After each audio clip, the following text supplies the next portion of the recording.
إلى حضرة النبي صلى الله عليه وسلم وآله الكرام أصحاب العظام شؤون لله لهم الفاتحة. أعوذ بالله من الشيطان الرجيم. بسم الله الرحمن الرحيم. الحمد لله رب العالمين الرحمن الرحيم مالك يوم الدين. إياك نعبد وإياك نستعين. اهدنا الصراط المستقيم صراط الذين أنعمت عليهم غير المغضوب عليهم ولا الضالين آمين. أعوذ بالله من الشيطان الرجيم. بسم الله الرحمن الرحيم. الحمد لله رب العالمين والصلاة والسلام على أشرف الأنبياء والمرسلين وعلى آله وأصحابه أجمعين. اللهم يا عليم علمنا من علمك ما ترضى به عنا ولا تؤاخذنا بما تعلمه منا. يا عليم خلقنا بخلق العلم وحققنا بحقائق العلم. رب اشرح لنا صدورنا ويسر لنا أمورنا واحلل عقدة من ألسنتنا يفقه أقوالنا والحمد لله رب العالمين. أعوذ بالله من الشيطان الرجيم. بسم الله الرحمن الرحيم. السلام عليكم ورحمة الله تعالى وبركاته. الحمد لله والصلاة والسلام على رسول الله وعلى آله وصحبه ومن والاه. أشهد أن لا إله إلا الله وأشهد أن محمدا عبده ورسوله. قال ربي اشرح لي صدري ويسر لي أمري واحلل عقدة من لساني يفقه قولي. أما بعد. Yang berusaha pihak pengurusan Masjid An-Nur, Ashabul Fadilah, tuan-tuan guru, tuan-tuan imam, tuan-tuan haji, puan-puan hajah, tuan-tuan, puan-puan, hadirin hadirat yang dirahmati Allah Subhanahu wa taala sekalian. Alhamdulillah, tuan-tuan dan puan-puan, seperti biasa sama-sama kita panjatkan kesyukuran kehadiran Allah Subhanahu wa taala kerana masih lagi memilih kita untuk jadi orang-orang yang memakmurkan masjid ini. Memilih kita menjadi orang yang sentiasa mencari-cari majlis-majlis ilmu seumpama ini. Mudah-mudahan apa yang ada dalam jiwa kita ini, tuan-tuan, berterusan hendaknya sampailah saat kita dijemput oleh Allah Subhanahu wa taala. Dan kita mohon mudah-mudahan dengan berkat majlis ilmu seumpama ini mengalir keberkatannya dalam kehidupan kita dan keluarga kita serta masyarakat setempat kita, mudah-mudahan. Allahumma amin. Jadi pagi ini, tuan-tuan, kita sambung kembali kuliah tafsir kita. Masih lagi kita berada dalam surah An-Namli, surah An-Namli. Dan hari ini, tuan-tuan, kita mana nak pergi ayat ini? Kita mula pada ayat yang ke-20. Kita mula pada ayat yang ke-20, iaitu pada muka surat 186. Muka surat 186, insya-Allah. Suratul Namli, juzuk yang ke-19, surah yang ke-93, surah yang ke-27 daripada 93 ayat. Kita baca sama-sama, tuan-tuan, insya-Allah. A'udzu billahi minasy syaithanir rajim. Bismillahirrahmanirrahim. Wa tafaqqada at-tayra faqala ma liya la ara al-hudhuda am kana minal ghaibin. فمكث غير بعيد فقال أحطت بما لم تحط به وجئتك من سبأ بنبأ يقين.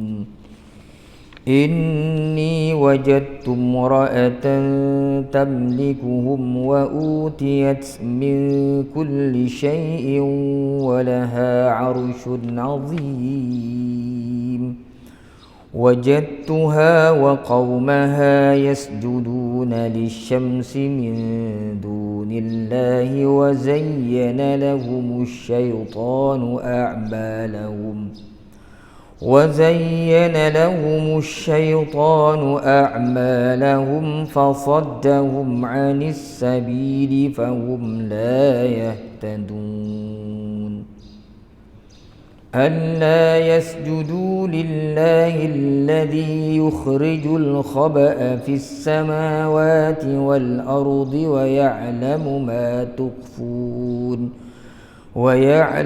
ما تخفون وما تعلنون الله لا إله إلا هو رب العرش العظيم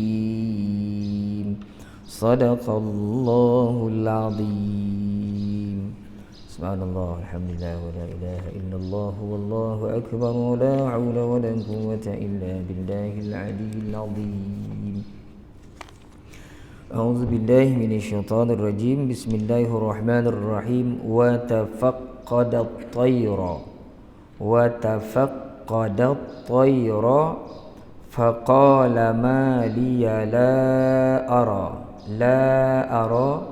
mad jaiz munfasil kita baca dengan 4 harakat. Ini dah banyak kali kita bincangkan tentang baris yang panjang kan dalam Quran.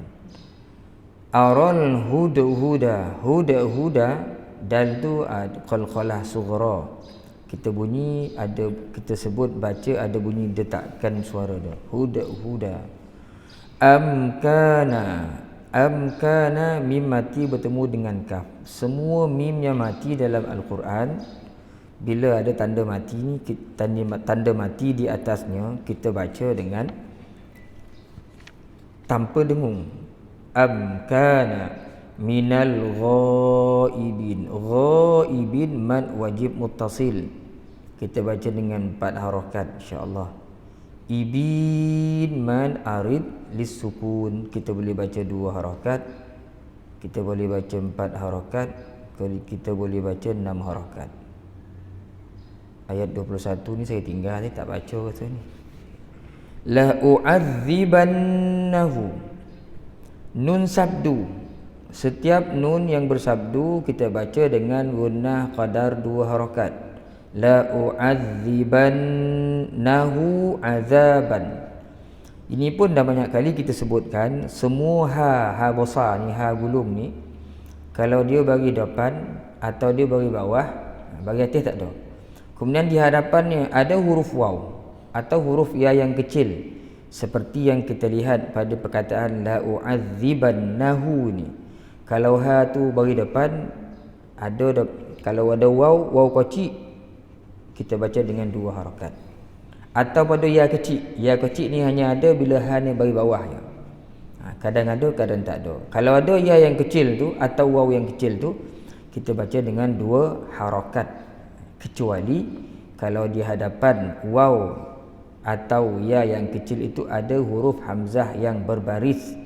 Seperti contoh, tuan pergi ke 4 kalimah yang berikutnya, iaitu pada ayat depan tu, azaban syadidan aw la azbahannahu aw. Tu ha besar tu, kemudian ada waw kecil, ada hamzah depannya. Yang ini kena baca 4 harakat sebab dia mad silah tawilah. Di hadapan lila u'adzibannahu azaban syadida ni, selepas waw yang kecil tu huruf ain bukan huruf hamzah, dia jadi mad silah qasira. Kita baca 2 harakat. Azaban syadida, semua bagi 2 di atas dan semua bagi 2 di bawah. Bila dia tidak selari, dia tanda itu tanda dengung. Kecualinya di hadapan huruf lam dan ra. Semua bagi 2 di atas atau bagi 2 di bawah. Kalau bagi atas bawahnya selari, itu tanda tidak dengung. Yang ini dengung sebab bagi itu tak selari. Azaban syadida, atau dalam hukum tajwid di sini hukum dia ikhfa hakiki. Syadidan, ini izhar halqi. Kita baca jelas dan nyata tanpa dengung. Bagi 2 di atas tu tengok dia selari, bagi atas ni dengan bagi bawah dia selari. Itu tanda tidak dengung. Jadi resam Osmani, tulisan resam Osmani ni sebenarnya dia banyak membantu kita baca Quran bagi yang tak berapa mahir hukum tajwid. Sebab itu ulama-ulama Al-Quran menyatakan menggunakan Quran resam Uthmani ini adalah satu kewajipan. Satu kewajipan. Wajib. Syadidan au tak dengung. La azbahannahu. La azbahannahu. Itu pelik sikit tulisan la azbahannahu tu kan ada dah hamzah, ada pula alif, tu ada pula tanda bulat. Kita dah banyak kali bincang mana-mana alif yang di atasnya ada tanda bulat, dia wajib wujud dalam tulisan. Tapi dia tak ada dalam bacaan. Kita langgar terus dia. La azbahannahu. Bahannahu nun sabdu sama dengan la u'adzibannahu nun bersabdu. Semua nun yang bersabdu wajibul gunnah, wajib dengung dengan qadar 2 harakat. La azbahan. Zal ni pun bila kita baca zal yang mati kena hati-hati. Kadang-kadang orang suka mengqalqalahkan zal, padahal zal bukan huruf qalqalah. La azbahan az wa idh qala Musa. Idh tu tak betul. Wa idh pegang makhraj dia, gigit lidah tu sikit. Wa idh la az, jangan lopehan. Bila lopehan lidah tu kan dia akan bunyi z. La az, la azbahannahu. Nahu au itu dah bincang tadi, mad silah tawilah 4 harakat. Au la ya'tiyanni nun sabdu pun dah bincang, wajibul gunnah, wajib dengung 2 harakat. Bisultanim mubin, bagi 2 di bawah yang tidak selari itu menandakan dengung, atau di sini hukumnya idgham ma'al gunnah, dibaca dengan dengung qadar 2 harakat. Bisultanim mubin. Mubin itu man arid lisukun. Kita boleh baca 2, boleh baca 4, boleh baca 6. Wallahu a'lam. Maka jadilah bacaan dia tuan-tuan lebih kurang bunyi dia. A'udzu billahi minasyaitonir rajim. Wa tafaqqada at-tayra faqala ma liya la ara al-hudhuda am kana minal ghaibin. La u'adzibannahu 'adzaban shadidan aw la azbahannahu aw la ya'tiyanni لأذبحنه أو ليأتيني بسلطان مبين صدق الله العظيم. Itu dari sudut ilmu tajwid itu tuan. Mari kita tengok sama-sama dari sudut tafsiran ni pula. Bismillahirrahmanirrahim.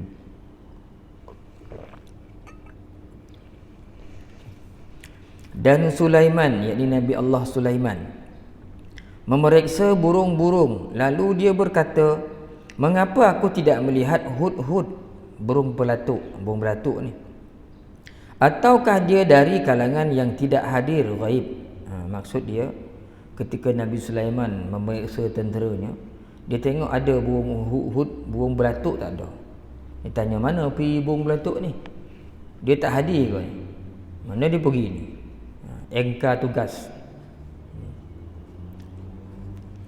Setelah disebutkan pada ayat-ayat terdahulu bagaimana Nabi Sulaiman alaihi salam itu dapat memerintah menguasai bangsa jin, manusia dan burung dengan menjadikan bala tenteranya, maka di sini Allah menyebutkan pula akan kisah seekor burung hud-hud, burung belatuk bawang. Tak tahulah banyak jenis burung belatuk ni, bawang ke apa tak tahu. Burung belatuk lah hud-hud ni, yang menjadi salah seorang askar yang diperlukannya. Di sini Allah menggambarkan betapa besar kekuasaan seorang raja, namun demikian dia masih juga memerlukan khidmat daripada seekor burung yang jauh lebih kecil kedudukan dan kekuasaan. Sebab manusia ni, kata Syahid Hasan Al-Banna rahmatullah alaihi, manusia ni asalkan dia nama makhluk, maka dia terikat pada sunnatullah yang menentukan bahawa setiap makhluk, Setiap satu unit makhluk dalam dunia ini bergantung pada unit yang lain. Kita ada satu perkataan disebut dalam tauhid, iftiqaru ila ghairi. Kita berhajat pada sesuatu. Makhluk ini tak boleh hidup seorang-seorang. Dia pasti akan ada kebergantungannya pada unit lain, sebab dia tidak sempurna. Yang qiyamuhu bi nafsihi ni Allah Taala aja. Dia bangun, bangkit, dia berdiri dengan sendiri, dia tak ada perlu siapa-siapa. Kau bumi ni tak ada pun dia ada. Dia tak perlu siapa-siapa pun. Malaikat ke apa dia tak perlu sungguh. Allah Taala. Kita makhluk perlu. Seperti mana kebergantungan makhluk hidup manusia kepada oksigen. Pada oksigen, kan? Oksigen pula dikeluarkan oleh tumbuh-tumbuhan.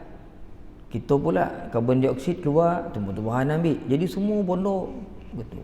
Gimau lah tak boleh hidup. Kalau sayur yo di sini dia tak boleh makan. Jika ada kambing, dia bergantunglah pada kambing. Kambing pun tak boleh hidup juga. Kalau semua dagingnya dia tak ada rumput, dia tak boleh hidup. Dia kena ada rumput pahang semua, dia nak makan pula. Jadi semua asalkan orang makhluk, dia mesti bergantung pada unit yang lain. Sebab itulah makhluk ni tidak boleh merasa diri dia besar. Termasuk raja-raja yang besar, kata Ustaz Ahmad Sunahaji ni. Kalau apalah maknanya sebuah kerajaan, raja tu besar. Kalau dia seorang-seorang dalam negara tu, rakyat dia tak ada. Dia tak nampaklah kekuasaan. Dia tu nampak besar sebab kerana besar kerajaannya. Besar kerajaan tu dapat dilihat bila ramai pengikut dia. Baru nampak hebat. Dia berjalan dengan pengikut dia. Raja tak ada makna kalau tak ada rakyat. Jadi dia kuat tu bukan sebab dia kuat, kerana ada rakyat yang nampak ramai menguatkan. Siapa lagi? Pengurus. Dia jadi pengurus tu sebab ada orang nak digurus di bawah tu. Cuba dia seseorang dengan teranteng kat bank tu. Dia tak nampak hebat dah. Apa nampak hebat siapa yang digurus seseorang gitu. Tidak ada orang bawah-bawah itu, daripada sekecil-kecil kojo sampai sebesar-besar kojo, last kali paling besar dia. Nampaklah dia hebat. Kalau tidak, tak hebat dia. Begitulah seterusnya. Guru besar, pengetua dan sebagainya. Siapa lagi nak sebut? Menteri besar. Apa lagi? Ahli Dewan Undangan Negeri. Duduk kat Gombau, disorang di situ. Macam mana nak kata dia hebat? Tak ada hebat dah. Jadi dia hebat kerana kita semua. Jadi manusia bergantung pada yang lain-lain. Kita pun bergantung pada dia, dia pun bergantung pada kita. Rakyat bergantung pada raja, raja pun bergantung pada rakyat.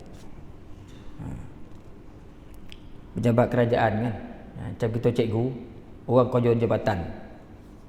Kau di seorang kau tak ada cikgu bawah ni nolong kerja, memang pensan lah dekat jabatan tu. Cikgu-cikgu yang banyak bantu. Cikgu-cikgu pun mudah kerja sebab orang jabatan banyak ngatur, mengurus, menyelaraskan. Jadi kita semua bergantung antara satu sama lain. Tak ada yang hebat sebenarnya tuan-tuan. Yang hebat hanya Allah Subhanahu wa taala. Seperti Nabi Allah Sulaiman, walaupun kerajaan dia besar, tapi kata Ustaz Ahmad Sunahaji, dia masih lagi memerlukan khidmat daripada seekor burung yang kecil. Itu pengajaran yang pertama kita ambil daripada kisah ni. Dalam ayat ini diceritakan pada suatu hari Nabi Sulaiman dikelilingi alaihi salam, dikelilingi oleh askar-askarnya yang seperti kita tahu sebelum ni, jin, syaitan, manusia, ifrit, apa semua, burung-burung semua jadi tentera dia. Semasa itu dia telah tidak melihat kehadiran burung hudhud. Dalam tafsir Qurtubi disebutkan seekor burung hudhud yang ada sini. Bukan semua burung hudhud ada seekor. Yang jadi pengiring Nabi Sulaiman mana-mana dia pergi. Dalam tafsir Qurtubi ni banyak saya baca sampai baca, dia sebutkan bahawasanya hudhud ni di antara kelebihannya dialah yang mencari tempat kawasan yang mana ada air. Nanti Nabi Sulaiman nak solat ke apa, dia akan dia antara peninjau dia lah. Tentera peninjau nak tengok mana kawasan, kan dia boleh terabang. Tengok mana kawasan dekat dengan air, ni hudhud.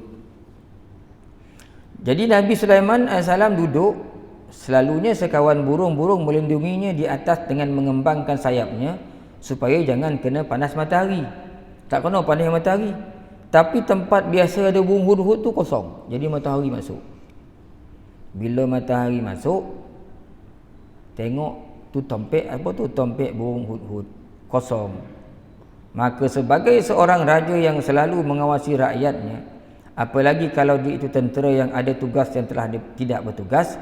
Lalu ditanyakan, mengapa aku tidak melihat Hud-Hud? Kemana perginya? Apakah ada halangan yang menyebabkan tidak hadir di sini? Atau sengaja dia tidak bertugas dengan menghilangkan diri selama ini tanpa aku sedari? Jadi tengok, masuk bilik guru, cikgu 20, satu bilik dompet kosong. Pengutur kalau dia diam itu salah. Kalau pengutur tu, mana pun cikgu ni? Dia tak datang kau, dia demam kau, sakit kau. Itulah sepatutnya tugas bila jadi pemimpin. Sebab itu dalam tafsir Munin, Dr. Wahbah Zuhaili menyebutkan, seorang pemimpin itu dia mesti sentiasa mengawasi dan melihat keadaan rakyat dia. Mesti sentiasa mengawasi rakyatnya. Seperti Nabi Allah Sulaiman, kerajaan dia besar, sampai seekor burung Hud pun dia tanya, mana pergi ni? Kenapa dia lagi tugas ni? Kenapa tak jalan ni? Kan, jadi itu kerja pemimpin ni, dia mesti prihatin. Dan itulah yang dilakukan oleh Nabi SAW, oleh sahabat-sahabat Nabi yang lain. Contohnya umpamanya seperti Sayyidina Umar, yang malam-malam cari orang mana tak makan ko, sehingga jumpa kan dalam sirah yang cukup masyhur cerita seorang perempuan yang merobos batu untuk menidurkan anak dia, nak pujuk anak. Begitu sehingga Sayyidina Umar sendiri ambil masuk gudang negara, ambil gandum sebuni, bawa masakkan untuk orang perempuan tu bagi makan dengan anak. Sehingga Umar radhiyallahu anhu sendiri menyebutkan, kalau ada seekor kambing diterkam di tepi sungai Efrat oleh serigala, maka Umar pasti akan ditanya oleh Allah Subhanahu wa taala. Macam tu sekali Sayyidina Umar nak cerita apa tu? Nak cerita dia cukup ambil borek dengan orang-orang yang berada di bawah tanggungannya, di bawah jagaannya. Jadi pemimpin dia mesti macam tu. Dia tak boleh lepas tangan dia. Dia mesti selalu buat lawatan, tengok apa kurangnya, apa keperluan-keperluannya. Sebab itu dia jadi ketua. Seperti Nabi Allah Sulaiman. Malanglah kita kalau ada ketua tu buat tak tahu. Kalau sekolah ketua buat tak tahu, ya jahanam sekolah tu. Begitulah seterusnya. Kan? Sebab itulah kata dalam tafsir Munir ni sebut, sebab itu kesimpulannya, ulama mengambil kesimpulan daripada ayat ni, seorang pemimpin sungguh amat-amat dianjurkan, bahkan mesti untuk melihat keadaan rakyatnya. Ini kecil kisah burung Hud, kan? Macam mana pula dalam sebuah kerajaan yang besar. Jadi masalahnya tentu lebih besar, kerja-kerja lebih besar lagi. Maka seorang pemimpin dia mesti melihat dalam skop yang lebih kecil. Kita dalam keluarga, kita ayah, kita mak, maka anak-anak adalah di bawah pemantauan kita. Semua tu tuan-tuan tidak akan lari daripada persoalan-persoalan di akhirat nanti. Allah Subhanahu wa taala pasti akan bertanya kepada kita. Jadi ulama-ulama dibahas kenapa Nabi Allah Sulaiman ni tanya burung Hud-Hud ni apa kehendak Jadi ulama bahas dalam tafsir Qutubi ni sebut, pertama tanya Hud-Hud sebab ada kisah mengatakan dia nak cari air sebab nak berwuduk. Sebab itu ketika itu Nabi Allah Sulaiman di gurun Sahara, pasti nak tolong Hud-Hud ni minta tolong carikan kawasan mana ada air. Pertama. Yang kedua, ada ulama menyebutkan urusan kerja, urusan kerajaan, urusan pemerintahan. Ada Nabi Allah Sulaiman perlu pada nak arahkan Hud-Hud ni, tapi tak ada lah masa tu. Yang ketiga kata sebab dia panggil Hud-Hud sebab apa? Hud-Hud ketika tu tak ada pada tempatnya, pada tugasnya. Dia nak tanya kenapa tak ada. Itu je kata ulama. Jadi ayat ulama menyebutkan bahawasanya pertanyaan Nabi Allah Sulaiman ni adalah katanya lebih mirip kepada Nabi Allah Sulaiman cari Hud-Hud ni sebab ada urusan dia nak arahkan Hud-Hud tu. Apa urusannya wallahu alam. Cuma dalam ayat disebut dia memeriksa burung-burung, lalu dia berkata, mengapa tidak aku lihat Hud-Hud? Adalah kehendak pada burung Hud-Hud tu.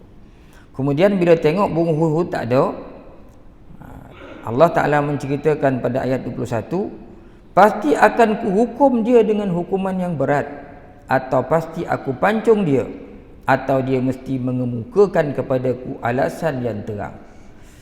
Tukar aku ini bismillahirrahmanirrahim.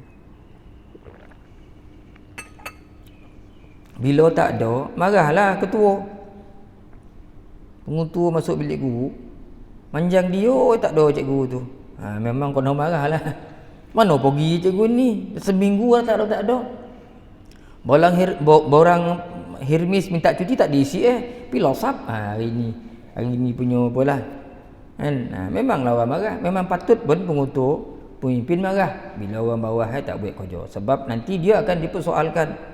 Kenapa kau buat tak tahu ya, orang ni tak bekerja, tak apa ni. Bila orang ni tak bekerja, menjejaskan orang lain. Anak murid tak belajar. Secontoh cikgu lah, sebab kita cikgu kan. Ramai budak yang tak inayuk. Hak dia nak belajar tak dapat, cikgu tak masuk. Mana pergi cikgu tak tahu mana pergi Atau contoh-contoh yang lain kan. Jadi kalau tak buat kerja macam ni lah yang berlaku kepada Nabi Allah Sulaiman ni, la u'adzibannahu. Kono hukuman lah. Lagi tugas memang kono dondo lah, kono hukum. Nabi Sulaiman mengancam disebabkan kehilangan atau gaibnya burung hudhud itu akan menghukumnya dengan hukuman yang berat, iaitu akan dikurung bersama musuhnya. Ayat ini dalam kitab tafsir Qutubi, tuan. Sebab tinggal setempat bersama musuh merupakan hukuman yang berat. Dikurung bersama musuh. Tawanan-tawanan lain kurung hudhud sama sekali. Atau dihukum dengan memencilkan dengan dilututkan jawatannya.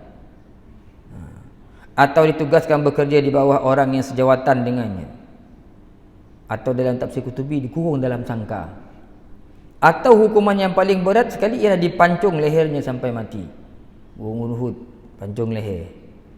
Untuk menjadi contoh kepada yang lain agar tidak berani lagi gaib meninggalkan tugasnya.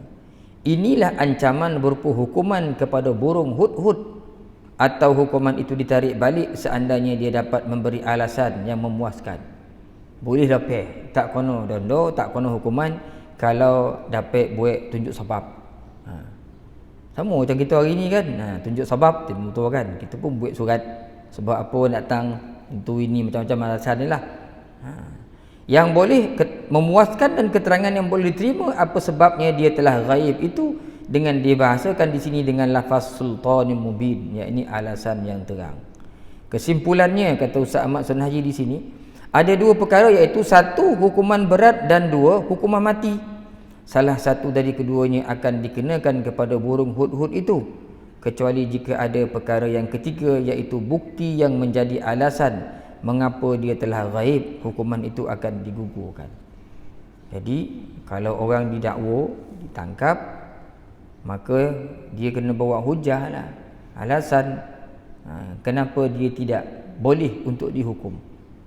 Maka bukti-bukti itu akan disiasat dulu oleh pihak tertentu untuk memastikan kebenarannya. Kalau betul, lepaslah daripada hukuman. Kalau tidak, dihukumlah. Dalam hidup kita, tuan-tuan, begitulah yang berlaku hari ini. Melarikan diri daripada tugas tanggungjawab kita, itu besar kesalahannya. Kan? Nak kita yang bekerja ni dibayar gaji pula. Kita bekerja untuk itu. Jadi di situ kita kena persoalkan, bukan berapa banyak orang bagi kita, kerja kita latih tak latih. Kita berkat tak berkat apa yang kita dapat daripada urusan kerja kita. Di berkat tak berkat tu bergantung kepada sejauh mana kita menjalankan tugas, ketika mana kita diberikan tanggungjawab. Ada orang perasan tu, dia perasan tu. Ada orang dia tak berapa perasan, dia tak tahu ya. Jadi yang perasan tu sebenarnya orang yang nakkan kebaikan untuk dia dan ahli keluarganya. Berkat tu tak boleh nak cakap macam mana. Dia bukan boleh nampak bulat ke, lepeh ke, lonjong ke, terabang ke, bersayap ke, dia tak. Tapi kita rasa dalam kehidupan. Kan? Jadi ada kaitan nanti dengan benda yang kita makan, keberkatan, kehidupan kita tenang tak tenang, anak-anak kita menjadi ke tak menjadi, semua tu ada kaitan dengan keberkatan dalam kehidupan kita. Nak rezeki yang kita masukkan dalam mulut kita, mulut isteri kita dan mulut anak-anak kita. Nanti daripada anak-anak kita pula lahir pula cucu-cucu kita. Takut nanti dia dah masuk daripada harta yang tidak layak kita dapat kerana kelalaian kita sendiri, kealpaan kita sendiri. Itu kalau kita nak persoalkan, orang sebut hari ni perkataan dia orang putih, tapi sebenarnya amanah, integriti kan, rasa kebertanggungjawab tu, integriti. Kan dia tak pergi khusus, dia pergi claim juga. Kadang ada dia jawab macam tu. Banyak macam tu kan. Kerja tak datang, gaji dia ambil. Ini yang banyak berlaku hari ni kan. Integriti lah, tanggungjawab, amanah pada tugas. Kadang-kadang tak ada, lari daripada kerja. Macam perangai tu kan, akhir-akhir zaman ni tuan-tuan. Asal kau kerja dia bagi orang lain, asal kau kerja dia bagi orang lain. Lepas tu kita marah dia, kita pula kena marah balik.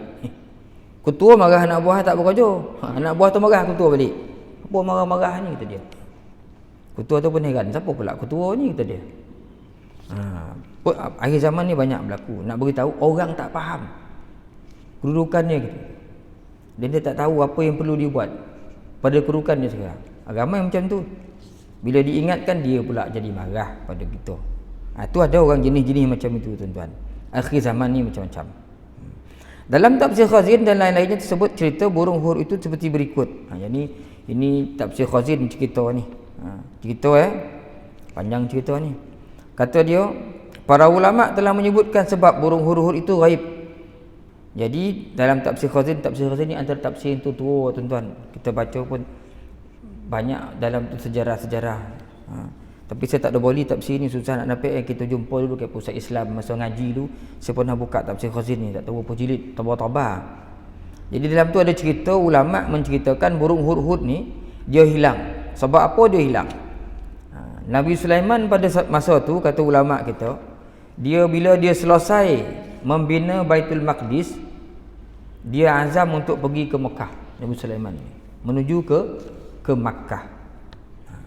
Maka dia dengan bala tentera, jin, manusia, syaitan ni pun bersiap sedia, menujulah dia ke Mekah. Daripada Baitul Maqdis tu menuju dia ke Mekah. Dan bila dia sampai ke Mekah, dia tinggal kat situ berapa lama lah, untuk dia buat ibadat di situ. Dan dalam tafsir tu cerita di sini dia sembelih sebanyak 5,000 ekor unta, 5,000 ekor lembu, 20,000 ekor kambing untuk makanan lah tentera-tentera dia. Kan tentera ramai ni. Sembelih sampai 5 ekor unta ni. Ni kalau 5,000, tak payah 20,000 ekor kambing ni, 5,000 ekor lembu ni. Kok 5,000 ekor unta ni, kalau orang Rambau ni buat korban ni, tak tahu bulan berapa habis kat ni. Korban 5,000. Dan Nabi Sulaiman sendiri mengatakan kepada pembesar dia, dia cerita, nanti kata Nabi Sulaiman, di tempat ni akan lahir seorang Nabi bangsa Arab. Sifatnya macam ni, macam ni, macam ni, macam ni. Dia akan bawa kemenangan kepada orang yang menyokong dia.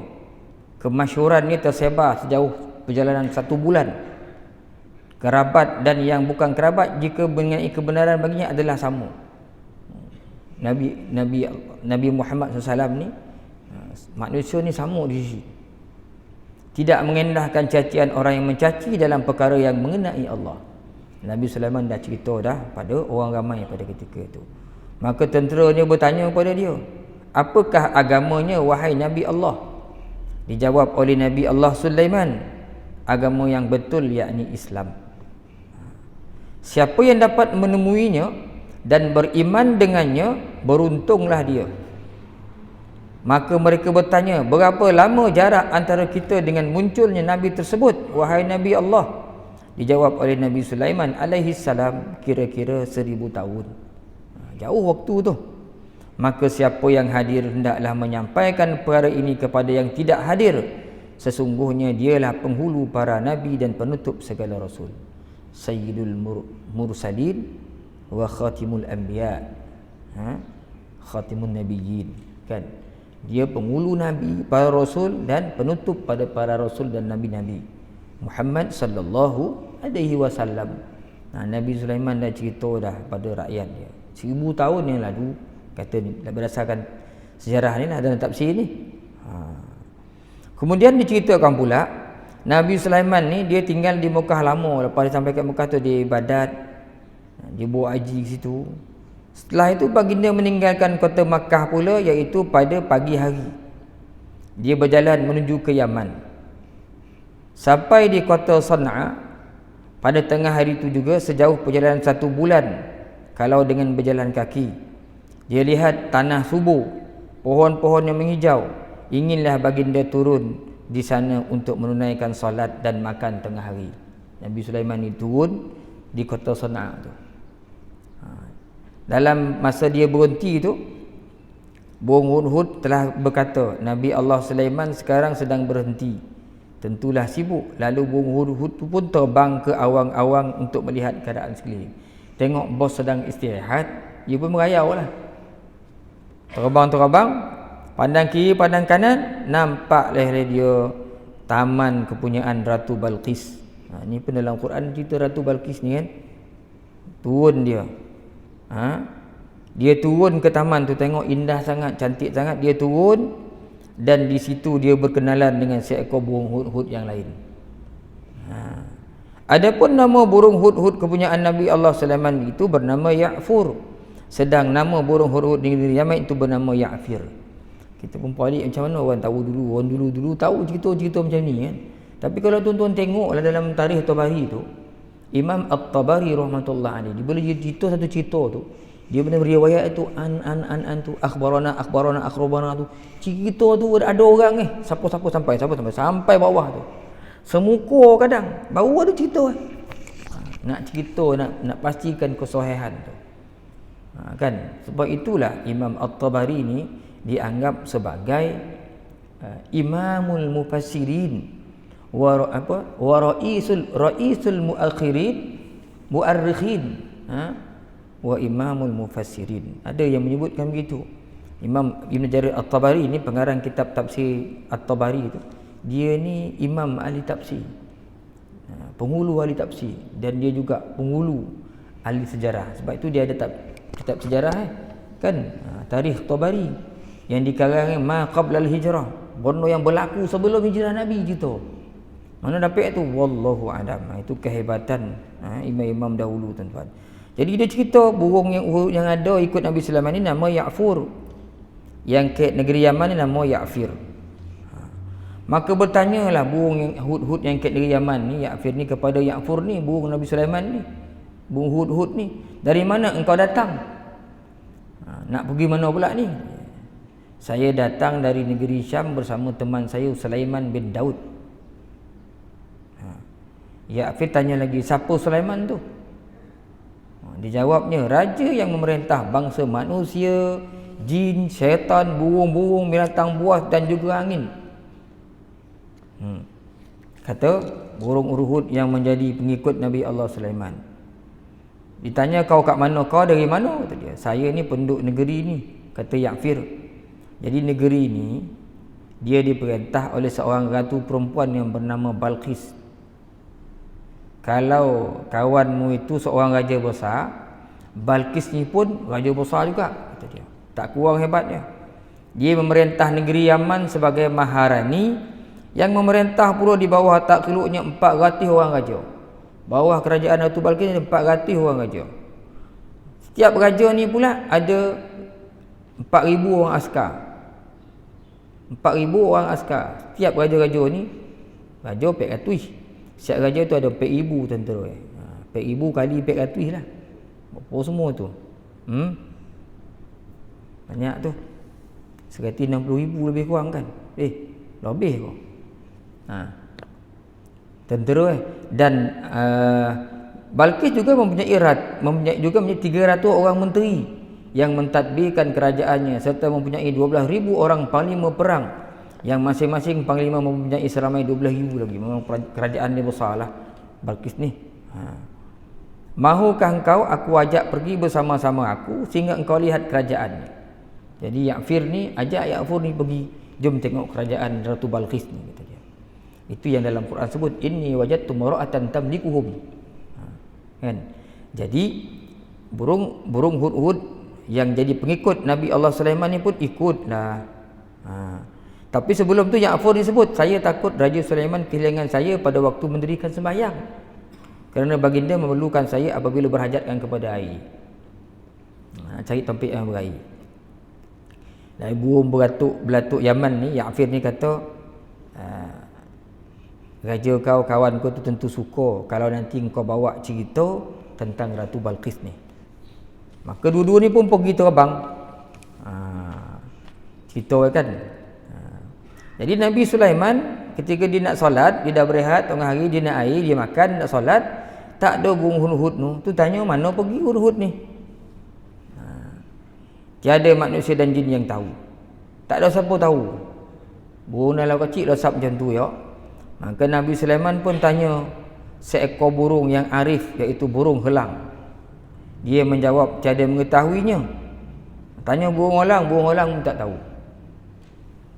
Jadi Nabi Sulaiman pun jadi marah dan dia mengancam untuk menghukumnya sebagaimana yang tersebut dalam ayat 1 tadi. La u'adzibannahu 'adzaban syadida. Ditanya, ada urusan, ada tugas nak beri, tak ada pula dah. Tak ada. Dan dia losap, tak beritahu pula ke mana-mana dia pergi. Kan? Tak beritahu bos mana pergi. Ketika tu bos cari dia, memang marahlah bos. Mana pergi tiba-tiba tak hilang, tak beritahu. Jadi nak hukum. Kemudian Nabi Allah Sulaiman perintahkan seekor burung helang Raja Wali yang lebih ganas dengan katanya, cari dia dan bawa kepadaku sekarang juga. Burung Raja Wali. Saya pun tak tahu Raja Wali ni macam mana burung ni tuan. Tak pernah tengok burung Raja Wali. Nama ada. Jadi burung Raja Wali ni pun terbang. Ni burung tinggi ni, burung yang besar ni.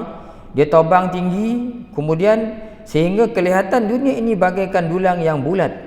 Ditolehnya ke kanan ke kiri, maka kelihatan olehnya burung hudhud. Itu sedang mara dari arah negeri Yaman. Kan dongan cerita macam cerita apa? Cerita science fiction nak kan? Tuan-tuan tengok salah satu kajian doktor, saya suka baca Dr. Profesor Quraish Shihab ni. Antara buku dia kan, dia cerita tentang burung gagak. Kan? Kelebihan burung gagak.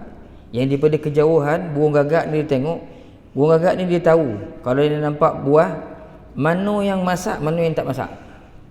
Dia tengok, ni dah masak. Kan? Yang ni belum masak. Tu di antara kelebihan. Dia cerita tentang kelebihan burung gagak. Kelebihan-kelebihan itu Allah Ta'ala boleh beri pada siapa-siapa pun. Macam kita semut itu kan. Dia jauh, tapi deria bau dia tu kuat. Yang ini burung Raja Wali pula. Terbang tinggi ke atas, dia tengok bawah, mana pergi hudhud. Nampak ada hudhud ni. Sedang bercempuru kat negeri Yaman ni dengan kawan ni lah. Jadi dia pun menjunam ke bawah dengan tujuan untuk menyambar hudhud ni. Dan hudhud perasan kehadiran burung Raja Wali ni. Lalu dia berkata kepada Raja Wali, ku pinta atas nama Allah yang memberi engkau kekuatan dan tenaga, kasihanilah aku, jangan engkau lakukan keburukan ke atasku. Maka Raja Wali pun membiarkannya bebas, tetapi dia berkata, celaka engkau, Nabi Allah Sulaiman telah bersumpah hendak menghukum engkau atau memancung engkau. Lalu keduanya terbang ke arah tempat Nabi Sulaiman berada. Sampai di tempat itu, burung hudhud ni dikerumuni oleh burung helang dan sekawan burung-burung yang lain. Celaka engkau, ke mana engkau sudah gaib hari ini? Kan marahlah orang. Cikgu lain marahlah, pengutu dah mokak-mokak dah, mana kau pergi? Dia tak boleh tahu. Kalau kat sekolah tu, taklah kau, habislah kau. Silap orang ini, kau nak marahlah kau ni. Bos dah marah. Togah adik kau kan semua kau nak marah. Yang itulah, ini macam ni dah cerita ni. Sama macam hidup kita, tuan. Kita hidup burung sama macam kita. Ya habislah. Pengusi dah cari ni, kau tak mana-mana kau pergi, sebulan kau losap, tak datang-datang. Kan semua kau nak marah ni. Togah adik kau semua kau nak marah. Kita pun marah kan kawan yang buat hal ni. Memang macam tu lah kita kat sekolah itu juga. Kan? Jadi marah semua-semua. Lalu mereka sebutkan tentang ancaman Nabi Sulaiman. Salah kau. Nabi Sulaiman dah sebut dah ni, nak sembalih kau, nak pancung leher kau, nak kurung kau macam-macam lah. Kecuali kata dia, ada iaitu kata Nabi Sulaiman, atau dia mesti mengumumkakan kepadaku alasan yang terang. Hudhud tanya, ada tak dia beri pengecualian, nak kena bunuh kau? Tak. Kalau beri alasan, lepeh. Maka kata hudhud, kalau begitu selamatlah aku. Hud kata kau jatuh selamat ada ni, ada alasan ni. Kan? Alasan yang paling biasalah. Cikgu kalau tak datang sekolah lambat pun, anak sakit. Ataupun saya sakit, ataupun orang rumah sakit dia pergi hospital, itu alasan biasa tu cikgu. Tapi pengutua yang baik dia biasa, ketua yang baik dia biasa akan kalau pengutua apa tu, itulah alasan cikgu, tak ada alasan lain dah tadi. Takkan nak bagi alasan pula kereta terbakar pula, lain macam nak bunyi alasan ni. Biasa anak sakit, orang rumah sakit, itu biasa tu tuan-tuan. Kemudian dia bawa oleh Raja Wali ke balai pengharapan Nabi Allah Sulaiman yang sedang bersemayam atas kerusinya pada ketika itu. Lalu Raja Wali berkata, saya telah membawa dia ini kepada tuanku wahai Nabi Allah. Hud pun angkat kepala, merendahkan ekor serta sayapnya dengan berdatang sembah kepada Nabi Allah Sulaiman. Seketika itu juga Sulaiman memegang kepala Hud dan ditariknya ke dekatnya seraya berkata, ke mana engkau pergi? Pasti engkau akan kuhukum dengan hukuman yang berat. Hud berkata, wahai Nabi Allah, ingatlah bahawa tuanku kelak akan dibicarakan di hadapan Allah. Mendengar itu Nabi Sulaiman alaihi salam berasa gemetar lalu memaafkannya. Kemudian dia berkata, apa yang menyebabkan engkau terlambat untuk menghadap aku? Jadi daripada kisah-kisah ni kita boleh ambil tuan. Kita ketua pun jangan emosi, nak ikut emosi kita, marah tentu pasal kan. Dengar lu cakap orang bawah tu, apa cerita kenapa dia tak datang, kenapa buat masalah ni, mesti ada sebab Maka seorang pemimpin, ketua yang baik, dia akan siasat dulu, bukan torih pancungnya. Sebab itu jebat derhaka, kerana tuah dibunuh tanpa usul periksa. Dah macam cerita Melaka, kerajaan Melaka pula dah kan, marah jebat kan, Raja ni tak pergi siasat, kau tiba-tiba bunuh abang tuah ni kata dia. Itu kena cek. Jadi kehidupan kita ini penuh dengan sejarah kehidupan yang kita orang belakang ni sepatutnya boleh ambil banyak pengajaran sebenarnya. Jadi orang yang sentiasa melihat sejarah, insya-Allah akan banyaklah pengalaman hidup dia. Kan kalau rupa sejarah tu yang naik kepala tu kan, lupa sejarah hidup. Manusia lupa hakikat diri dia dari mana datang, memang dia langgar Allah Taala tu, tak diberi Allah Taala. Begitu juga orang yang duduk dalam negara ni, siapa-siapa pun kalau dia lupa sejarah hidup dia, dia lupalah diri dia. Bila lupa diri dia, kadang-kadang dia rasa dia besar pada orang lain ni. Itu yang berlaku kepada manusia hari ni. Bila orang dah rasa dia besar, maka semua orang akan kecil pada pandangannya. Itu bahayanya sifat sombong, angkuh tuan-tuan.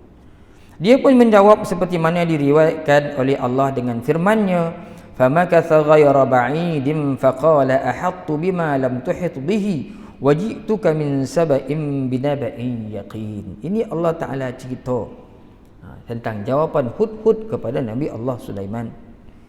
Tiada lama kemudian dia datang lalu berkata, saya mengetahui apa yang belum engkau ketahui dan saya datang dari Sabak membawa berita yang benar. Kata Hud kepada Nabi Allah Sulaiman, saya tahu apa yang kau belum tahu lagi. Yakni Hud menceritakan pengalamannya yang belum dialami baik oleh Nabi Sulaiman maupun oleh bala tenteranya, meskipun Nabi Sulaiman alaihissalam itu sangat besar kekuasaannya dan luas jajahan takluknya. Ini nak ambil pengajaran ni, secerdik mana orang, sehebat mana orang, ada perkara-perkara ni tak tahu. Sebab manusia ni bukan semua dia tahu kan. Nabi Allah Sulaiman ni Nabi Allah, semua orang tunduk bawah kerajaan, sampai setan, ifrit, burung apa segala. Tapi ada benda yang dia disembunyikan oleh Allah daripada pengetahuan. Nak menunjukkan yang sempurna tu hanya Allah. Kan? Kita dengan anak-anak kita ni ayah, kita ni mak, kita dulu hidup pada dia. Kadang-kadang ada perkara-perkara yang kita tak tahu, nak hari ni kan. Ada benda tak tahu, walaupun kita cikgu, kadang-kadang anak murid kita zaman moden dia cerita, macam ni ustaz, kita IT ni dalam rumah dia tahu pada kita, padahal dia pelajar kita tahu sekat copy paste je kan. Dia lebih pada tu lagi, dah buat movie, dah buat itu, pakai ni, macam-macam dah dunia hari ni. Kita kan memang surrender lah. Hatta kadang-kadang kita jadi pemimpin pun orang atas tak tahu, orang bawah yang banyak bantu selesai kerja kita kan. Sebab kata seorang kawan saya ngajar matematik tambahan, saya ngajar dia ustaz, lepas tu anak murid saya ni tunjuk kat saya jalan baru. Nak dapat jawapan saya pun boleh asal saya tak dapat. Dulu ada seorang kawan tu, dia dah ngajar bertahun-tahun majlis tambahan, majlis tambahan, admin. Anak murid dia ajar, cikgu saya dapat jalan macam ni, boleh tak macam ni? Boleh tak macam ni? Cikgu pun ingat, saya tak pernah nak terjumpa yang tu, tapi memotor jawapan ni tadi. Maknanya ada bodoh yang dia cikgu berpuluh tahun pun dia tak tahu. Dia tak tahu. Tunjukkan yang perfect ni hanya Allah. Wa fawqa kulli dzi ilmin alim. Atas orang yang mengetahui itu ada yang lebih mengetahui lagi. Ya, ini Allah subhanahu wa ta'ala. Jadi Nabi Allah SAW dia tak tahu. Uhud kata aku tahu apa yang kau tak tahu, kata dia. Maka Nabi Allah Sulaiman pun tanya, dicerita oleh Uhud pengalaman dia, dia jumpa Ratu Balqis sebagainya itulah. Kalau di sini pengajaran diambil di sini, dan kata-kata ini sebenarnya adalah merupakan ilham daripada Allah kepada Hud yang mengandungi cabaran kepada Nabi Allah Sulaiman sebagai mengingatkan bahawa sekecil-kecil makhluk Allah seperti Hud itu ada mempunyai pengalaman yang belum pernah dialami oleh Nabi Sulaiman untuk menjadi rahmat kepadanya agar tidak berbangga-bangga dan menghina makhluk yang lebih rendah daripadanya. Orang bawah ni, dia ada ilmu dia sendiri, dia ada pengalaman hidup dia sendiri, dia ada kelebihan dia sendiri. Asas tadi kita bergantung pada unit yang lain, satu makhluk bergantung unit yang lain, itu tak boleh kita abaikan. Kayak mana sebuah pejabat besar yang paling hebat, jenis CEO lah tu, itu besar-besar. Kata yang paling kecil sekali, last sekali pengawal keselamatan. Cuba pengawal keselamatan tak ada, tak perlu halalkan orang, macam-macam benda nak jaga tu, semua bawah pengalaman keselamatan ni. Kunci tu, kunci ni, bangunan tu, bangunan ni, blok tu, blok ni, semua dalam pengawasan dia. Dia seorang yang tahu. Tanya CEO tak tahu dah. Dia bertingkat tu, semua dia tahu. Saya tahu ni baris ni, tandas kat sini, semua dia tahu. Kau hilang dah sekali, warning orang. Mana kunci tu, mana kunci ni, tak tahu. Kerani sekolah, ya dia kerani. Tapi janganlah kita nak hodik-hodik dia lah. Saya ni cikgu jiji berapa, kau berapa? Nak cari kunci store, tanya dia, mana kunci store kak? Dia tahu, tanya pun tu tak tahu kunci store. Dia tahu. Ada banyak benda sekolah tu. Banyak kat dia. Mana tu bilik ni, semua dia tahu tuan-tuan. Nampak tu, bawah tu. Cuba fikir kan, orang yang ambil bertugas sebagai cleaner, sapu sekolah tu, dia datang sebulan. Bilik pengutur tak bersapu, biliknya tak bersapu, sekolah tak bersapu, menjadi hutan sekolah tu. Dia lah yang ambil kerja tu, takkan orang lain ambil kerja. Mana semua tuan-tuan, tamu ke bumi Allah ni masing-masing ada kelebihan, ada kegunaan dia. Sekecil-kecil benda pun pasti Allah Ta'ala jadikan ada hikmah, ada sebab dia. Cuma tujuan untuk jadikan hidup kita ni selesa. Sebab itulah manusia ni sama, makhluk ni sama setaraf di sisi Allah, melainkan yang lebih takwanya pada Allah Subhanahu wa Ta'ala. Kemudian Hud berkata lagi, saya datang dari Sabak bawa berita yang benar, yakni Sabak adalah dahulunya bernama Ma'rib, atau Sabak itu nama kepada seorang lelaki, iaitu Sabak bin Yasjab bin Ya'rib bin Qahtan. Dan ada disebutkan dalam hadis bahawa Nabi SAW tak kali ditanya seorang tentang Sabak, dikatakannya dia seorang lelaki yang mempunyai 10 orang anak lelaki, yang 6 orang dia harapkan mereka bersempena baik, dan 4 lagi orang mula menganggap dia sial. Ada 10 orang anak, 6 orang baik, 6 orang tak baik lah. Jadi Hud pun ceritakan kepada Nabi Allah Sulaiman tentang peristiwa kerajaan Balqis di Sabak ini, sehingga menarik perhatian Nabi Allah Sulaiman, yang akhirnya bawa cerita macam mana pertembungan Ifrit tembung dengan manusia. Itu jadi panjang cerita satu tuan-tuan. Itu banyak cerita-cerita menarik kat situ kan. Dalam kerajaan ni dipanggil Balqis datang ke istana, ini semua tercatat dalam Al-Quran tuan-tuan. Jadi saya ingat cukup sekadar tu dulu, dah 7.30. Hari ni hari mesin rumput negara. Ayat kau tak ada kenduri, kita mesti rumput beramai-ramai kan, nak bersukan ke nak berpeluh hari ni lah. Jadi cukup 7.30 tuan-tuan, kita sambung lagi hari-hari lain lah. Sebab ini banyak cerita Nabi Allah SAW ni, cerita lah, banyak cerita, menarik cerita. Allah Ta'ala ceritakan sesuatu untuk kita ambil iktibar dalam kisah-kisah yang berlaku pada Nabi-Nabi. Wallahu alam tuan-tuan. Aqulu qawli hadza, astaghfirullah li wa lakum. Assalamualaikum warahmatullahi taala wabarakatuh. Ada soalan tuan-tuan? Kau dapat jawab, saya jawab. Kau tak dapat jawab, saya hutang dulu. Sebab ilmu ni bukan kita punya. Kau ada, silakan.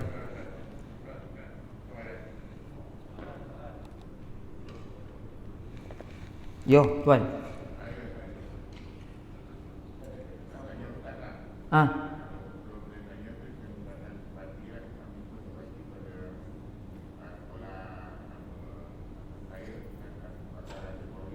Ah.